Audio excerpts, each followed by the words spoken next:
Le musée zoologique de Strasbourg a fermé ses portes tout à l'heure à 18 h et il restera fermé pour rénovation pendant 4 ans.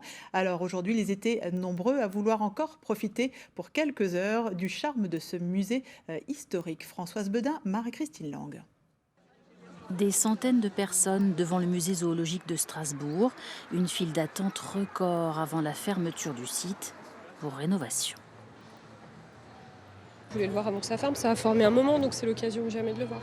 On nous a dit que c'était très bien pour les enfants, voilà, et puis ça ferme, donc À l'intérieur du bâtiment, construit en 1893, de jolis spécimens derrière et devant les vitres. Il y en a qui sont pas doux et il y en a qui sont doux. Les singes, c'est surtout les têtes, elles sont trop mignonnes. Et toujours les mêmes espoirs. On s'est dit on va venir avant la fermeture et on espère qu'ils vont faire des travaux à la hauteur d'autres villes comme Genève qui a un musée très très beau, Londres, enfin, voilà. C'est plein d'émotions aujourd'hui parce que moi j'ai passé 35 ans ici, donc c'est mon 35 ans de carrière qui se finissent, tout en sachant que le musée va renaître, que voilà, il y a un projet, il y a de l'avenir pour l'équipe, etc.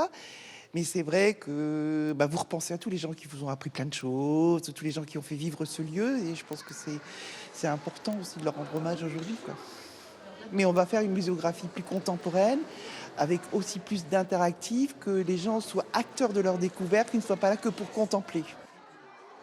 3500 personnes sur 2 jours, pour un musée dont le fonds compte pas moins d'1 200 000 pièces. Les Muriens ou Macaremoines vont partir en hibernation jusqu'au printemps 2023.